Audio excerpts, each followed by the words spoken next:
Tentez le coup. Certains pensent qu'espérer des bénédictions en échange de la dîme est naïf, voire erroné. Mais que dit la parole de Dieu à ce sujet?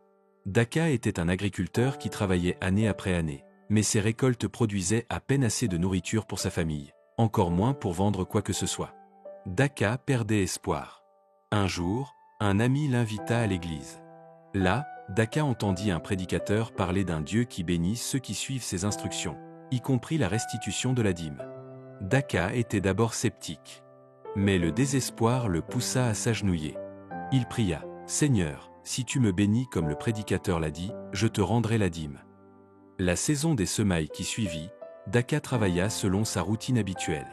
Mais à la récolte, son rendement fut 5 fois supérieur à celui de l'année précédente. Considérant cela comme une épreuve, Daka choisit d'honorer sa promesse.